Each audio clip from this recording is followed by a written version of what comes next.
This story isn't fiction, it's a mirror. Let's talk about what no one wants to say, but everyone needs to hear. There is this woman. Her name is Naomi. From the outside, Naomi had everything.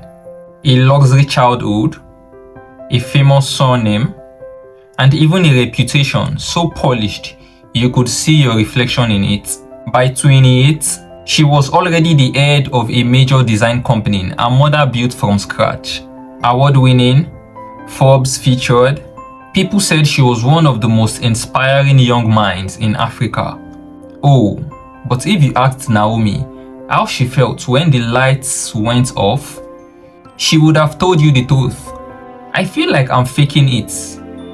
And one wrong move, everyone will finally see I'm not who they think I am. See, people saw her confidence, but not her overthinking. They saw her grace, not the nights she shook in her bed with anxiety. They saw her name in bold, but never had the voice in her head whispering, "You only got here because of your mother. You are not good enough." If they knew how unsure you feel, they will never respect you again.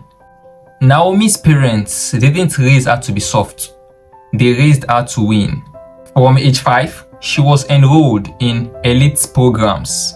She was taught that second place is just a fancy name for failure. She got applauded when she aced things, but ignored when she struggled. So she learnt early, if not perfect, then I'm not lovable. By 12, she had straight A's and OSA.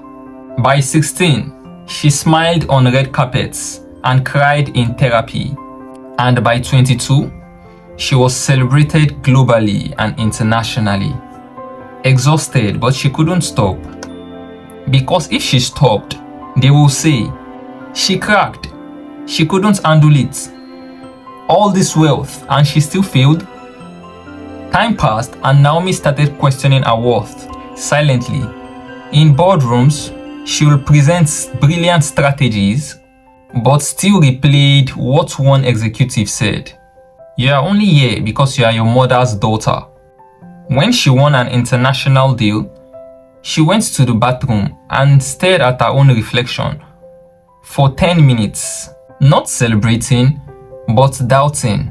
Do I even deserve this? What if this is just luck again? When will I finally feel like enough? She was rich, respected, reposted, but she felt like she was living in a house made of glass. Every smile felt false, and every award felt like a lie. One day, during a global panel interview, someone asked her, "Naomi, what's your proudest moment in your career?" She froze.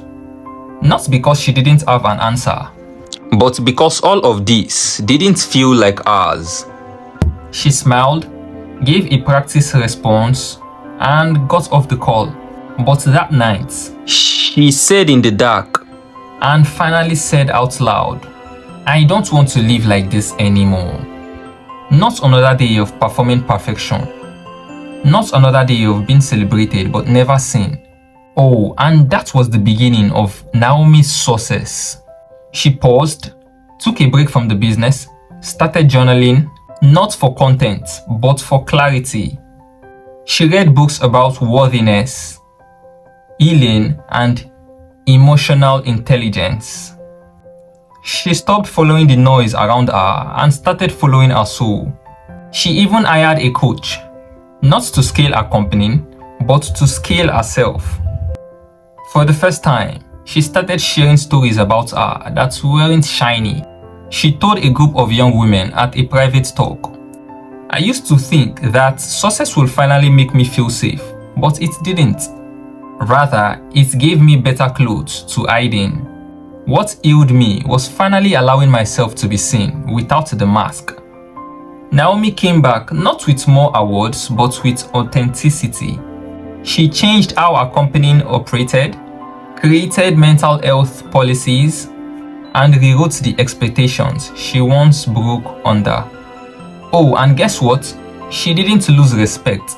She gained it. People didn't admire her less. They trusted her more. because our honesty was more powerful than our highlight reel. Now pause, because here is the mirror. Let's talk about you. Have you ever felt like Naomi? Like you are performing someone else's idea of success and it's suffocating you? Are you afraid that one slip will reveal you are not as capable as they think? Do you downplay your wins and magnify your doubts? Or maybe you have unknowingly made someone feel like they have to be perfect to be loved by you.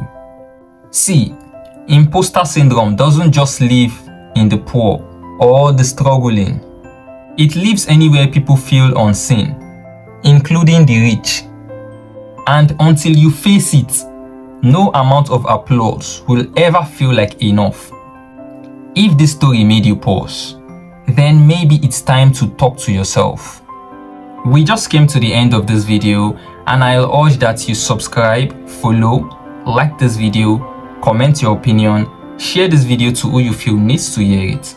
Let's awaken souls one story at a time. Thank you for watching, and I will see you in the next video. Peace.